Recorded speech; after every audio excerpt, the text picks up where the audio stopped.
Welcome, everyone. I am Katie Cross. I am co-founder of ClimateCAP, and I am a managing director of the Center for Energy Development and the Global Environment at Duke's Fuqua School of Business. So any of you on the call, if you're an incoming Duke MBA, I'm looking forward to meeting you in person in a couple of weeks or less than a couple of weeks now. And for those of you who are MBAs at other programs, I'm looking forward to meeting many of you at the ClimateCAP MBA Summit in the spring. I am going to introduce our speaker today, Drew-Isaacs, here in just a minute. A couple of quick notes as we get started. First of all, if you'd like to, please feel free to use the chat to introduce yourself, meet some of the other students who are joining us on our call today. You can share your name and your degree program. Also, we do have a Slack channel that we will share with you in an email after this event so that you can continue the conversation there. You would have probably also received it as you registered last week, so you could look for that if you're not already on the Slack channel. As we go through the presentation, we will be following the Q&A notes in the Q&A. So use the chat to introduce yourself, but if you have questions for our presenter, please use the Q&A button, and we will save all the questions till the end of Drew's presentation and then moderate a Q&A discussion then.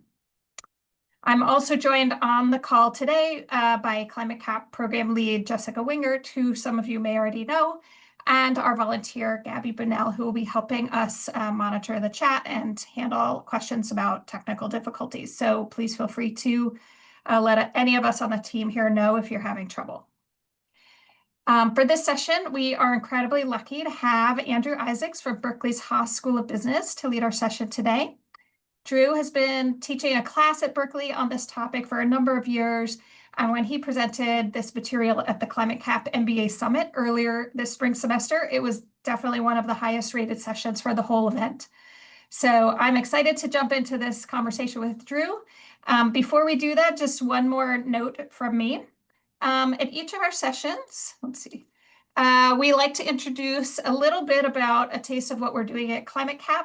So if you joined us earlier for our kickoff webinar, Jessica talked in detail about ClimateCAP and all of our programming. You can learn more by going to our website, or you can watch the recording from that session.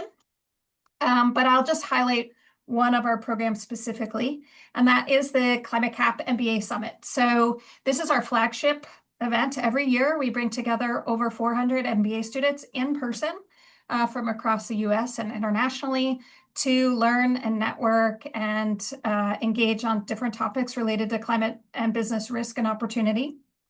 The 2026 summit will be hosted by MIT Sloan on April 16 and 17. So mark your calendars now, join the ClimateCAP mailing list, look for the announcements, because this is truly really fun and engaging and informative event. I think many of our students say it's the highlight of their year. And also, if you may have heard through the grapevine, it is one of the hottest tickets in town. So we do expect it to sell out within a matter of hours when we open registration. So mark your calendars now and join the mailing list so you'll hear when registration is about to open. Lastly, before I turn it over to Drew, I just want to thank our sponsors who've made Climate Catalyst possible this week. You can learn more about them on our website. And now the reason that you're all here today to hear from Drew Isaacs, who's a senior lecturer at UC-Berkeley Haas School of Business. We have shared Drew's full bio on the registration page for this event. So in the interest of time, I'm not going to read the whole bio, but I'm going to turn it over to Drew so we can jump right into the material. Thanks, Katie. That was a terrific introduction. I'm just going to check. Can you hear me okay? Terrific. All right. I'm going to share my screen with you at this time. Give me just a second. Okay. And we're almost there. Okay, you should be looking at a picture of the Earth. Katie? There it is. Looks great. All right, so we're on our way. Hello, everybody. My name is Andrew Isaacs. I'm on the faculty at the University of California, Berkeley, at the Haas School of Business. I'm a climate scientist by training. That's a little bit unusual to have at a business school, but it's also a joy to work with MBA students, folks like yourselves, for the simple reason that the biggest challenge that we face as a society is indeed climate change. Uh, I suppose that's the bad news. The good news is that there's a lot that can be done about the issue, both in terms of adaptation and in terms of mitigation and other dimensions of the problem as well. So yes, it's a big, challenging problem. There's also a lot that can be done about it. I've been teaching the subject of climate uh, change and business strategy at UC-Berkeley in the business school for nearly 20 years. It was, I believe, the first course of its type to be offered anywhere. And now, of course, there's quite a few options, including at the business schools that you'll be going to this fall. There's my contact information. If you want to reach out to me, you're welcome to do so. My closing slide is the same as this slide, so you'll get a second chance to grab that information. And we will be posting these slides too after my talk. I began my career at the University of Michigan. That's where I was trained as a scientist, and began my career after Michigan at NASA at the Johnson Space Center in Houston. So I have, again, a little unusual path as a scientist teaching in a business school, but it's in demand, I guess. And I've been at Berkeley now for 25 years. My courses, for your information, come in a variety of flavors, 1, 2, and 3 unit, mostly MBAs, some undergraduate courses too. That's the title of the class I teach, Climate Change and Business Strategy. I've also taught this for over 100 companies worldwide. This logo sheet is roughly half of them. These are the better known companies that I've taught over these years. There is tremendous interest in spite of what you might read in the media. There is tremendous interest within industry for gaining a better understanding of what climate change actually is, how and what can be done about it. Obviously, consumer perceptions of the problem are part of the challenge that companies have. Many consumers have very strong feelings about it. And of course, that shapes business decisions. So you're in the right place, I should say, the right field at the right time. So let's dive in. This talk is about climate change essentials, climate science essentials, and that's what we're going to cover. Really, the foundational set of things you should be familiar with if you're going to be working in this field. So here's a picture of the Earth with the year 2024 up in the upper right-hand corner. And in this image, the Earth is color-coded to indicate how much temperature change has occurred between the mid 20th century. You can see there in the lower left-hand corner, the years 1951 to 1980, how much temperature has changed from that 30-year period on average through to the present day. And you'll notice that most of the Earth, not all of it, but most of the Earth is warmer now than it was in the mid 20th century. And the color key at the bottom, which is not linear, if you take a look at it, you'll see it's kind of logarithmic, tells us that there's been significant temperature change on most of the surface of the Earth uh, compared with a baseline period or a benchmark period in the mid 20th century. Now, there's a few patterns that emerge here too, and I'll just point them out. Number one is that the farther north you go, the high north latitudes, there's been greater warming. We know exactly than say at the equator. The equator's always been the hottest place on our planet, but it's not heating up compared to the past as fast as the higher latitudes are. We've been predicting that for decades. It is now well underway. That's what's called Arctic amplification. It's due to the loss of snow and ice at those high latitudes. Snow and ice are white. They reflect sunlight back into space. And because there's less snow and ice that forms and it sticks around for fewer months now that the planet's been warming up, the Arctic is heating up faster than elsewhere on the planet. The second pattern you'll notice is that the land masses, the continents, are heating up faster than the oceans. That's also been predicted for decades and is now well underway. The reason for that is that oceans are able to stuff heat downward through conduction and mixing of ocean water in a way that land cannot. And so the land is heating up faster than the oceans.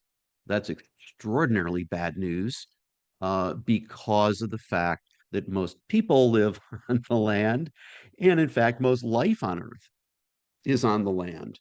So the impact to ecosystems is greater than you would get if you looked at a global average of temperature because of the fact that land is warming up faster.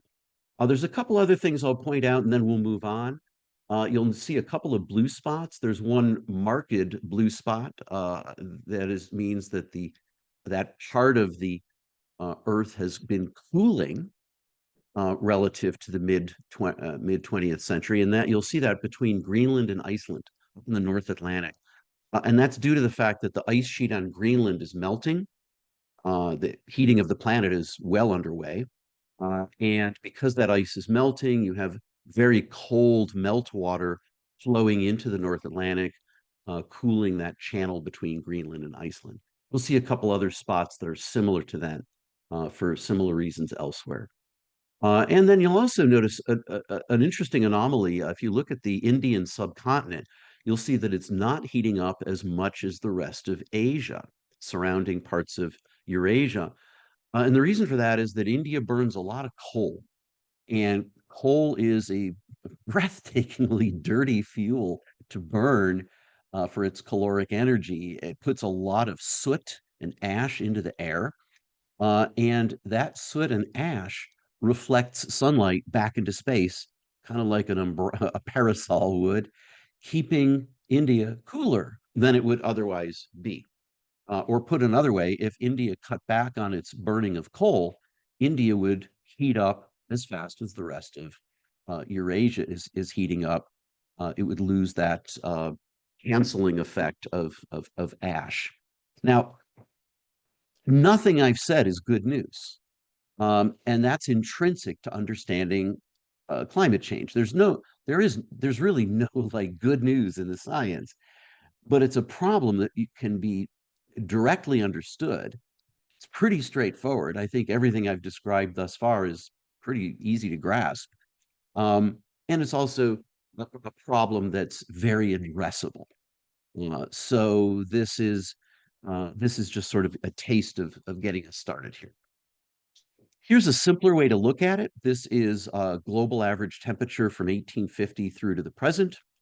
And the black dots are global average temperature. This includes land and ocean, the whole planet.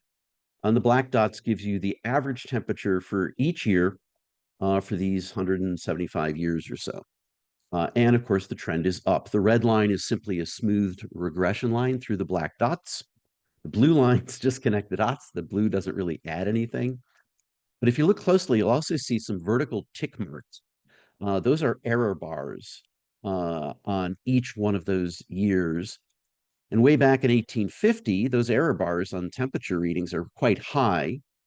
And the reason for that is that it's not that thermometers in 1850 didn't work. They did. It's just that there weren't very many of them.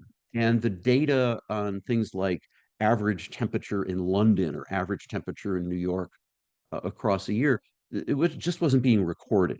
And so the error bars are quite big if you go back to the mid 19th century. But you'll see that the error bars all but disappear by about 1960 or 1980 or so. And the reason for that is we have a lot more measurements. Temperature measurements are very easy. Literally, it's a thermometer. It's straightforward kind of measurement. We have a lot more measurements now, and therefore the precision is a lot better. The story, though, of course, is that planetary temperatures have warmed up something like 1.5 degrees Celsius globally. You already know that over land, it's warmed up more. Let's go ahead and dive into now why this is happening. And you wouldn't now you wouldn't be in a class like this if you didn't already have a good idea that climate change is happening and warming in particular is happening because of the burning of fossil fuels. The word fossil just means old. Fossil fuels are old fuels, coal, oil, natural gas being the big three. Um, and the burning of them releases the waste gases, which are water and CO2, the gases that come from combustion. Those are when they are released into the atmosphere, instead of being put back into the earth, they change the composition of the atmosphere.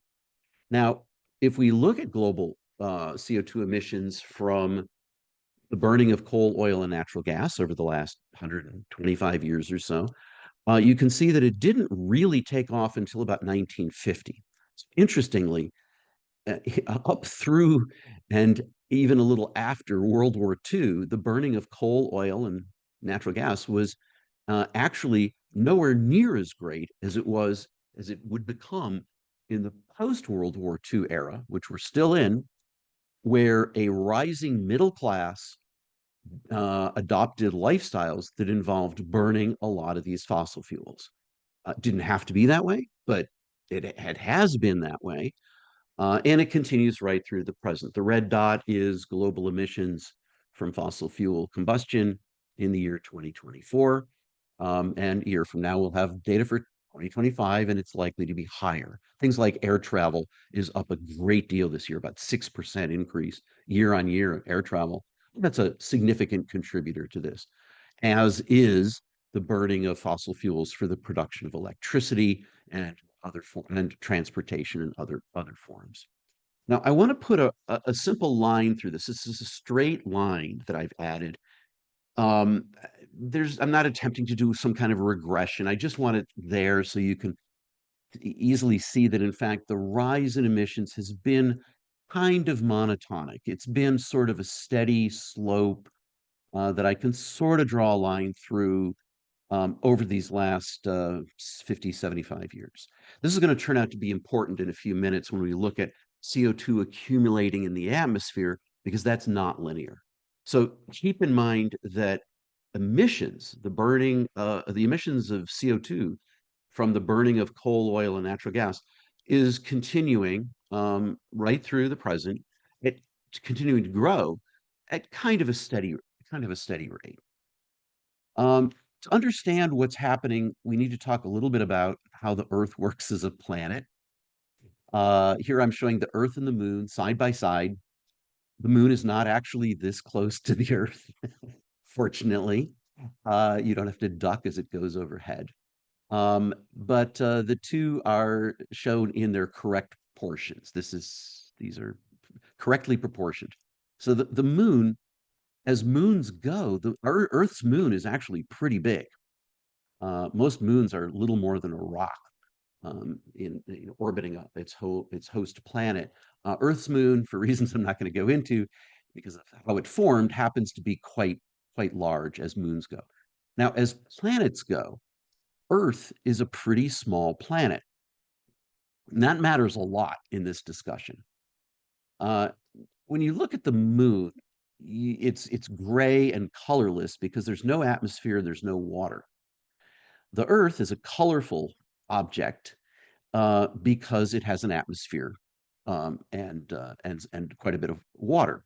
Now, again, Earth, as planets go, is a small planet, which means it doesn't have much of an atmosphere because it doesn't have much gravity. Bigger planets have much more atmosphere because they are more massive, therefore have more gravitational pull and can hold thicker atmospheres. You're looking at the Earth, you're used to this kind of view. You're seeing right through the atmosphere down to the surface. You can prove this to yourself at night. If you go out tonight, look up, you'll see, hopefully, stars. You're seeing right through the atmosphere. It's very thin, very diffuse atmosphere. If you look at the two planets edge on, you can see this same effect. The moon, not really a planet, but if you're looking at it edge on, there's nothing but a sharp horizon and then the dark of space. Earth, there's a thin blue line and maybe a second darker blue line. That's the whole atmosphere. maybe 10 miles thick, and you're pretty much through it when you're flying in an airplane at 38 or 40,000 feet. Almost all of Earth's atmosphere is below you. It's so we don't have much atmosphere, and the problem with that is that if we add 40 billion tons of CO2 per year to the atmosphere, it will change the composition of the atmosphere. This is why it matters that Earth turns out, Earth is a small planet. It's easy to change the composition of the atmosphere. Now, when you look through Earth's atmosphere, these are the gases that you're actually looking through. It's mostly nitrogen, a little bit of oxygen, which is probably your favorite element. It should be about 21%, about 1% of argon, and a fraction of a percent of various other trace gases. Now, those top three that make up most of Earth's atmosphere are transparent in the visible range, meaning what your eyes can see. They're also transparent in the infrared, meaning longer wavelengths of light that your eyes can't see. But infrared light is also known as heat. Uh, those gases are that make up most of the atmosphere are transparent for both visible light and infrared. Many of the trace gases, however, are not transparent in the infrared, meaning they trap it, they absorb it. They're a little opaque, varying degrees of opacity as far as infrared light is concerned. And the result is that those gases trap heat. Here's a list of most of those trace gases. They're the most important ones. And they are also known as greenhouse gases. So what this table shows you is the name, like carbon dioxide, the formula for the gas, like CO2, and then there's a number. We'll talk about that in a second. But this is a list of the most important greenhouse gases, meaning heat trapping gases. Um, we are adding all of these in varying amounts to the atmosphere. CO2 is the granddaddy of them all. We're putting, as you saw in the earlier chart, about 40 billion tons. That's in per year into the atmosphere, far more than any Earth system can absorb. And so it's accumulating in the atmosphere. The same with methane and nitrous oxide. And all the other gases with the funny chemical formulae and funny chemical names contain the element fluorine. You'll see F in all of them. So we sometimes call those the fluorinated gases or F gases. Those are mainly refrigeration gases. If you have a refrigerator or freezer or air conditioner, those are the gases that circulate and allow the cooling action to occur in your freezer and air conditioner and so on. The numbers simply refer to how potent those gases are, how effective they are in terms of trapping heat. So we assign the number one in terms of potency, heat trapping capacity to CO2, and then everything else is ratioed to that. So you can see methane is 25 times more potent, nitrous oxide about 300 times more potent, and some of the fluorinated gases are thousands of times more potent than CO2.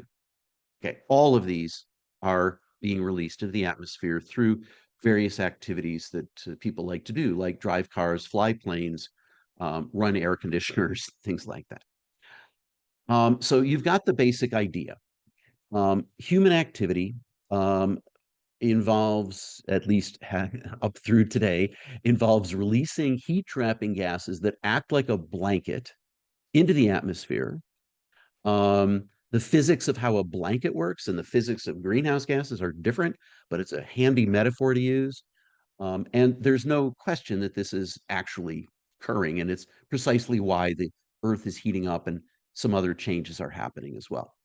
I want to spend just a minute on who figured this out, because everything I'm describing has been known very long time.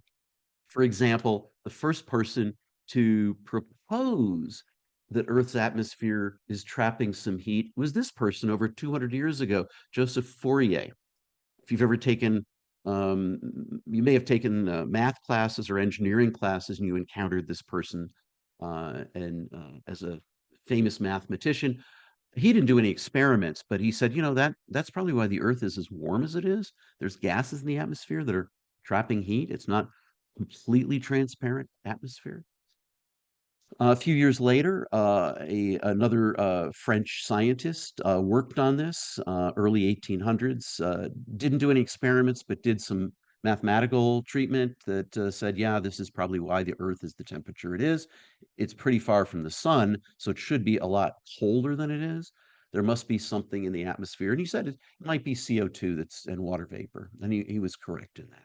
And there it stood for 30 years until this person came along, Eunice Newton Foote, an American scientist, did the very first experiments to prove that CO2 was what was had the capability of heating up the atmosphere. These are very simple experiments. You can do them at home in your kitchen. And in fact, that's where she did her experiments in her home in upstate New York, in her kitchen, published the results in the journal Science. Would you be surprised to hear that her work was completely ignored? Well, it was. It was ignored because she was a woman doing science in the mid-19th century, a time when only men were doing the thing called science. She did her experiments not at a famous university, but in her kitchen, her home.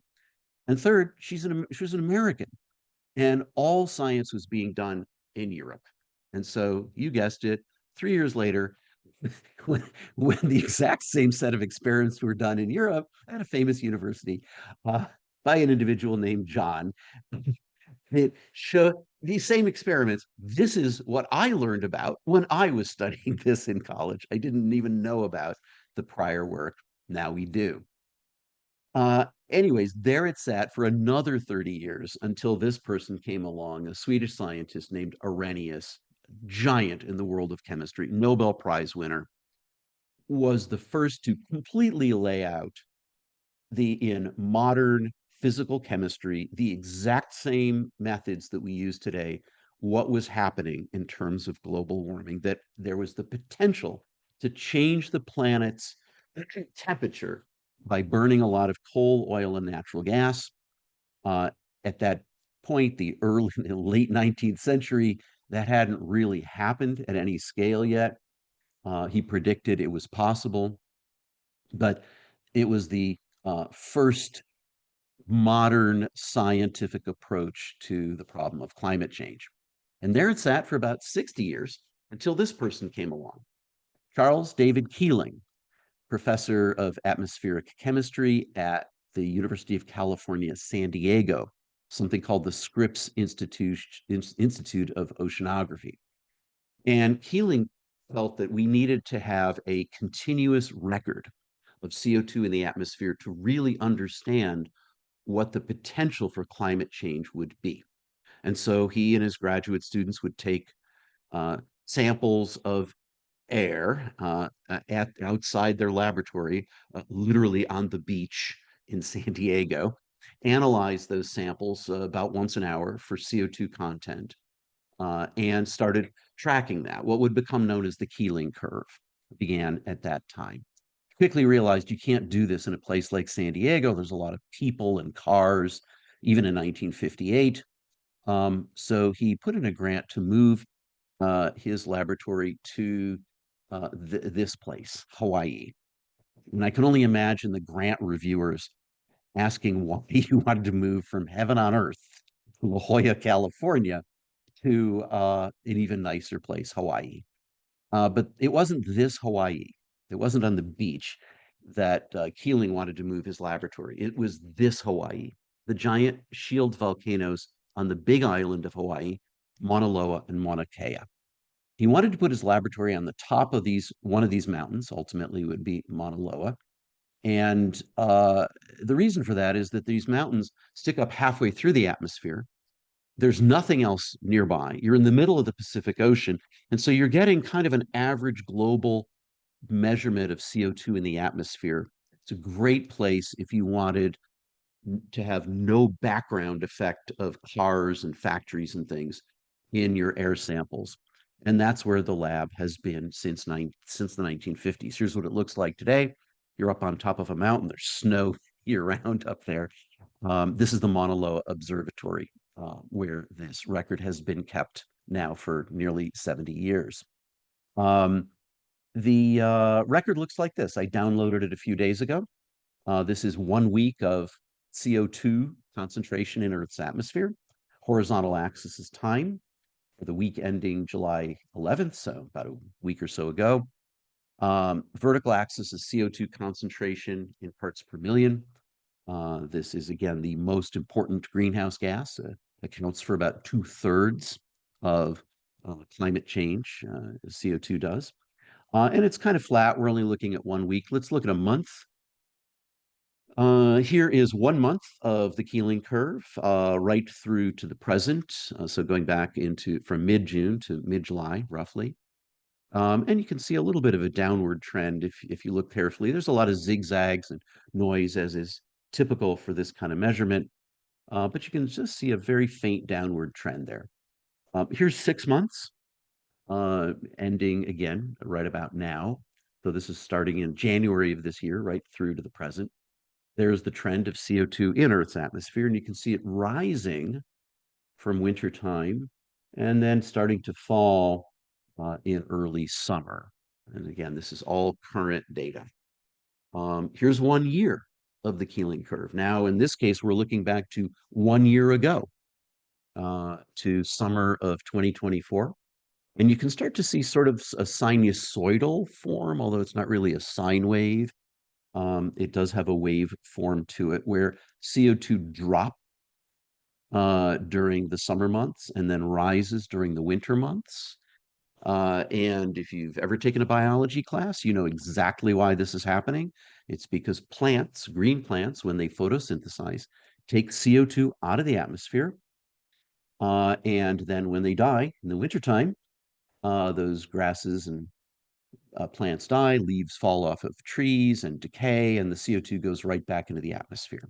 So this cycle has been going on as long as there's been green plants on Earth, and that's a couple 100 million years. It's a long time. So this waveform down in the summer, up in the winter, is well understood, and it's nice to have a current record of it. Now here's 2 years of the Keeling curve. So we're going back to summer of 2023. So this is 2 years of CO2 in Earth's atmosphere.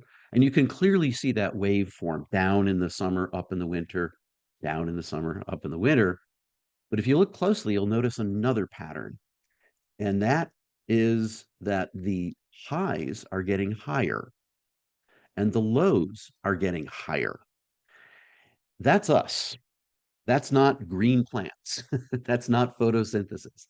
That's humans burning coal, oil, and natural gas, adding CO2 to the atmosphere faster than any natural system is able to take it up. And in fact, we have the full record from 1958 through to the present. Here's what it looks like. Again, you see this wave form, this kind of sawtooth form from the very beginning of the record up through this week. And it's rising, and that is because CO2 in Earth's atmosphere in these last 70 years or so has increased substantially. And in fact, since pre-industrial times, it's up about 50%. Now, I'm going to put a straight line here, and this time it doesn't fit. So a few minutes ago, we put a straight line through emissions. They were rising steadily at a steady rate. You could draw kind of a straight line through it. You can't draw a straight line through the Keeling curve. It's a curve, not a line. And the reason is that although our emissions are linear, CO2 is accumulating in the atmosphere faster than we're putting it in. So where's that CO2 coming from? Why isn't it accumulating at a linear rate if we're putting it in at a linear rate? And the answer is there's more going on than just us burning coal, oil, and natural gas. And the main other thing that's contributing to this is that as the oceans heat up, they are less able to absorb dissolved gas. They're less able to absorb dissolved CO2. You warm up a liquid, it can't hold as much dissolved gas. So the oceans are slowly outgassing as well as us contributing CO2 to Earth's atmosphere. Now, everything I've said, I think, is kind of straightforward. There's nothing all that exotic about it. The thing about oceans not being able to hold as much gas, that was figured out in the 19th century. It's called Henry's Law. You may have encountered it in high school chemistry. Um, so that's what's going on here. There's other factors as well, but if you come to Berkeley and take my class, we'll go into those. But the main story is that yes, we are adding CO2 to the atmosphere. It is warming the planet, and CO2 is accumulating even faster than we're adding it to the atmosphere because the oceans are now giving up some of the gases that were dissolved in them in previous eras. We can go back to the year 1700. Here's what that looks like. This is not using instrumental data anymore. There were no scientific instruments in the year 1700 to speak of. Um, but here we're using ice core data. This is what geologists do. We can get the chemistry of the atmosphere from a time before humans were recording it by in this case looking at the ice cores from Antarctica and Greenland as part of the geologic record. I can go back to the year zero. This is about 2,000 years ago. And what you'll notice is that the CO2 concentration in Earth's atmosphere is pretty steady around 280 parts per million, with some zigs and zags until we started burning fossil fuels. And you can see the Keeling curve over on the right is, because of the scale, is now quite a steep curve. And they've marked 1960 and afterwards with arrows. And you can see the gaps between those arrows is increasing because it's curving up. It's an accelerating curve. So that's what you'd expect to see. Here I've gone back to the year 10,000, kind of significant. Again, Earth's atmosphere pretty steady at around 270, 280 parts per million, pretty much right through to the present day, and then zipping up. This is 10,000 years ago, significant for a number of reasons. One is that's sort of the very earliest period of human beings going from being hunters and gatherers to being farming, settling down, creating cities. There were no written languages 10,000 years ago. There were essentially no domesticated animals 10,000 years ago. It was the Neolithic era, the Stone Age. And Earth was also slowly easing back into an ice age, or at least it was attempting to. That's a slow process. It takes tens of thousands of years to go from a warm interglacial period into a cold glacial period.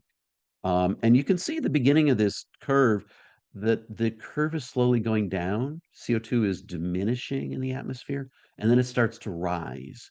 And that rise is almost certainly the beginning of agriculture. We started to deforest and replace ecosystems with farmland little by little, as long ago as about 6 or 8,000 years ago. So we already started canceling out what should have been an ice age thousands of years ago. And now there's no chance that we're going into an ice age whatsoever. We've completely split the system. So finally, here is 800,000 years of Earth history expressed in CO2 concentration. And the ups and downs of those mountain peaks, those are ice ages. Maybe 6 or 8 of them show up here. They're about every 100,000 years. They are caused by regular and periodic changes in Earth's atmosphere, Earth's orbit, rather, around the sun. And that is because Earth's orbit is in resonance with the larger planets, in particular Jupiter. And so the shape of Earth's orbit, which is not quite a circle, changes in a very regular way, and that has resulted in ice ages occurring. Okay, now's a good time to probably mention that CO2 in the atmosphere is the main driver of temperature on this planet. If I were to plot CO2, which is shown here in blue, CO2 concentration in the atmosphere, with temperature change on our planet, which is shown in red, the two map onto each other really, really well. If one goes up, the other goes up. If one goes down, the other goes down. If CO2 in the atmosphere goes up, the temperature is going to go up. There may be a little bit of a lag there, 30 years, 50 years, maybe longer, but it will happen. It must happen because of the heat trapping effect of CO2. There's simply no way around it. And we've got good record of this, as I'm showing here. Now, let's go back to this chart that we saw just a minute ago. And if you look at the right-hand side that's labeled with numbers with years, um, that's the Keeling curve. It's essentially vertical in this graphic. Um, we also know how much temperature change each one of these ice age swings was. Is about 6 or 8 degrees Celsius. And so the Keeling curve, which is that vertical bit on the right-hand edge end of this plot, is certainly at least 6 or 8 degrees Celsius worth of swing. Now, you're probably aware the Paris Accord says, no, we're going to keep global heating to 1.5 degrees Celsius. Well, we're already kind of there. And Paris was only 10, not even 10 years ago. It was December of, let's see, 2015, so about 10 years ago. And we're pretty much there in terms of that heating, and we're heading for much more. We've already committed to many degrees of warming, 3 degrees, 6 degrees, something on that order. Maybe it's only four, maybe it's 4.5. And there's a lot of models to try to assess how much heating there is. But there's no way to pin it down exactly because we haven't stopped emissions. If we stopped emissions today, then yeah, we would have committed to, 3, 4, maybe 5 degrees of warming. There's ways to bring it back down, but we haven't started those either. So we've committed ourselves and future generations, our kids and grandkids, into a very different planet than the one that we were all born into. All right, let's go ahead and go forward. You already know where the CO2 is coming from.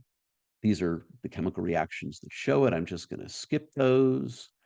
There's a more granular view that I can offer here, which is NASA data. We'll take a look at that now. This is change in Earth's atmosphere. NASA and NOAA are the two gold standards in the United States, at least through so far. Uh, for collecting climate data, there are gold standards elsewhere as well, in particular in Europe and Japan. This is NASA's data set for global temperature change going from 1880 through to the present. I'm using 1880 to 1900 as my benchmark. And as we go forward here, I've just added the year 1900 and 1940. I can see that the temperature of the planet didn't really change much. Maybe it dipped a little in the early part of the 20th century and then rose a little bit going into 1940 or so. But if I plot the next 40 years after that, there's something different. There's no more dots below the zero line, meaning that there are no more cool years. From 1940 to the present, there have been no cool years relative to the pre-industrial era. But still, it was kind of flattish, maybe through 1980. It's hard to draw a slope line up. But by 1980, that all changed. 1980 through 2000, which I just added, you can see almost a steady monotonic increase in temperature. Your brain wants to draw a line through that increase in temperature. Let's look at the next 15 years or so. It continues, maybe even tightens up a little bit. But at this point, there's no question. There's no more cool years. There's no more years anything like the pre-industrial era that maybe your grandparents lived or great grandparents lived in. Um, but also the every year is like hot, not every year, but every grouping of years is hotter than previous groupings of years. Here's the next 8 years. I've added up through 2022. Things really gapped up for this year, this period of time. If I add 2023, it's up at the top of my chart. And then, damn, 2024 is literally off the charts. Next year, I'll have to revise my slides, heaven forbid. But you can see what's happened here is we're probably no longer in a period of linear temperature increase either. It had been linear for a while. It's probably accelerating. We'll have to look back on this 10 years from now and say, oh, yeah, Here's where the inflection point was. But if CO2 is accumulating in the atmosphere at a faster and faster rate, and it is because of Henry's law, then you would expect temperature to be increasing, not at a linear rate, but at a faster and faster rate as well, because of that's how greenhouse gases work. So we are starting to just see that now the past few years. Some of this is due to the fact that El Niños seem to be stronger and La Niñas, which is a cooling period, a little bit weaker. Those vary year to year, but the trend is the overall trend, the big story, the headline is really quite clear. We'll spend a minute on those other greenhouse gases. They together account for about 1/3 of global climate change, CO2 accounting for about 2/3. Here's a nice graphic that's updated each year, done by the United Nations. Different colors you can see in the key at the bottom refer to different greenhouse gases. Fossil CO2 coming from burning of fossil fuels, methane, nitrous oxide, the fluorinated gases, and a catch-all term, LULUCF, which refers to land use change, and forestry, deforestation. It's sort of a bunch of things that have to do with how land use is changing and involves CO2 emissions, kind of steady. The big story here is that dark gray color fossil CO2 at the bottom. And again, it accounts for about 2/3 of the climate forcing. And this chart, I'll just say, is normalized to take into account the different potencies of those greenhouse gases. In the term for that, you'll see in the upper right-hand corner, something called gigatons or billions of tons of CO2e. E means equivalent. And so this is how, in the climate science community, we normalize the different potencies of different gases so we can look at them together. Here's what the trends look like.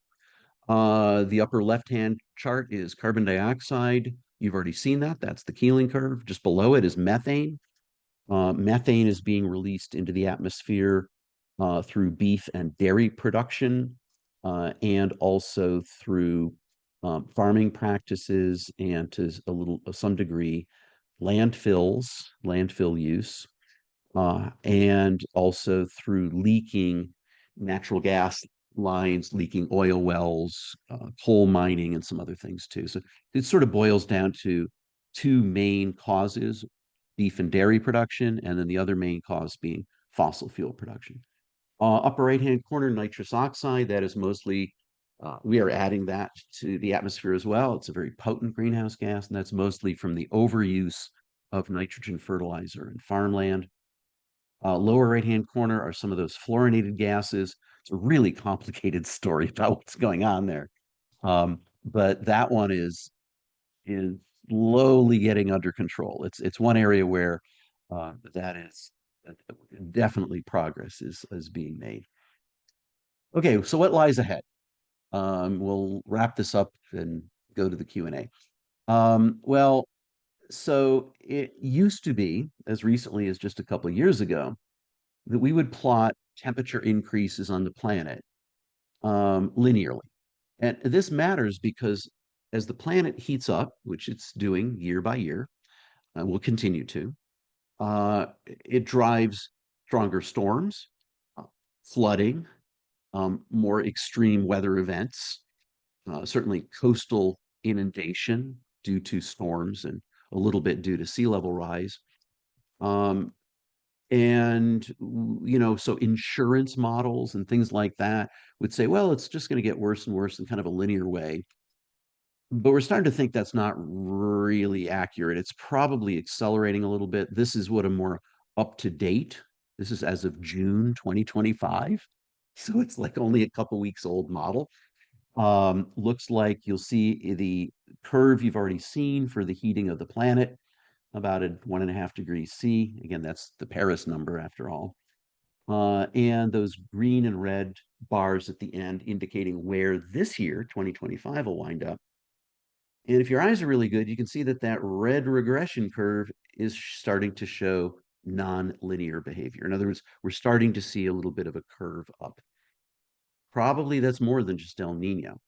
There's other factors that are causing the planet to heat up faster than we thought it would, that I kind of don't have time to go into today. But that seems to be the trend. Land, though, which we do pay a lot of attention to, is heated up a lot. We're certainly up over 2 degrees Celsius heating on land at this point. It's one of the reasons forest fires get started and then are harder to put out, because as you warm up the air over land, you're drying out forest fuel, and that is faster. Warm air holds more moisture. It's really that simple. It's the same principle that your hair dryer uses. Your hair will dry faster if you're using a hair dryer that has a heating element in it. So because we're heating up the air over the continents faster than over the oceans, the continents are being dried out, and that's why we have bigger fires than we used to. Forecasts through the end of the century look like this. This is for the US. This is pretty current forecast. They evolve a little bit year to year. By the end of the century, the United States, on average, will probably be around 4 degrees Celsius um, warmer than pre-industrial, possibly as much as 6 degrees. You already know that the farther north you go, the faster the heating is occurring. So I put Canada in here too, a little bit more. Canada's probably looking at more than 5 degrees Celsius heating by the end of the century, possibly as much as 7 or 8 degrees. This is what different models look like. So it's nothing like 1.5. And this is why doing something about climate change is, let's just say, kind of urgent. Now, I'm a climate scientist, so I've been looking at these data for years. The problem continues to get worse. I'm also an educator, and I think you can guess why. Because the more people understand about this problem, the more likely we are to see something done about it. So, how screwed are we? Well, the answer is the answer depends what you mean by we and what you mean by screwed. If by we you mean people living in the developed world today, they're not very screwed. You got air conditioning, you probably don't have to work outside much, and you have, access to capital to have a nice home and live an air-conditioned life. But of course, if you're talking about people who are subsistence farmers elsewhere in the world, let alone their kids, it's pretty bad news. Access to fresh water is affected. The ability to grow crops is affected. Um, we've seen that. I operate a small farm here in rural Napa County, California. We've seen the effect of this over the last 25 years. Um, Plants blooming at a time that's out of step with when insects are there to pollinate those plants. This is particularly true for fruit trees. So we're seeing the effects of warming year by year become more severe. When do we get to the happy part? Well, when you get to the happy part of any problem, when you start doing something about the problem. And this is certainly true for climate change. A lot of companies, in spite of what you see in the media, are actually extremely interested in being part of the solution, and certainly being seen as part of the solution to climate change, and also behind the scenes, actively working on not just a mitigation, but also adaptation. We see this especially in markets like the insurance market that have to put a dollar value on risk, and climate risk is becoming front and center in that industry. So, boiling this down, mitigation means being less of the problem. Adaptation and resilience is the other side of that coin. This is what companies are doing. And if you focus on this in this topic of climate change in your MBA, you'll be drilling into these two areas a great deal. If you want to learn more, feel free to connect with me. You have my contact information. These materials will be posted and made available to you by the folks at Duke. And if you want to do a little bit of prep before you go off to school this fall, The book to read is Introduction to Modern Climate Change by Andrew Dessler. It is by far the best book on this subject. Dessler is a well-known climate scientist, teaches at Texas A&M. Phenomenal book. I encourage you to buy it and read it. It's superbly written. There you go. This is how you reach me. And Katie, Jessica, I'm going to go ahead and close now. We have time for a few questions. Great. Thank you so much, Drew. Uh, Thank you for giving us such a clear, practical introduction to what is a depressing topic. I'm not sure I could get through it without choking up myself. So thank you. We have a lot of questions, some terrific questions that we won't have time to get into.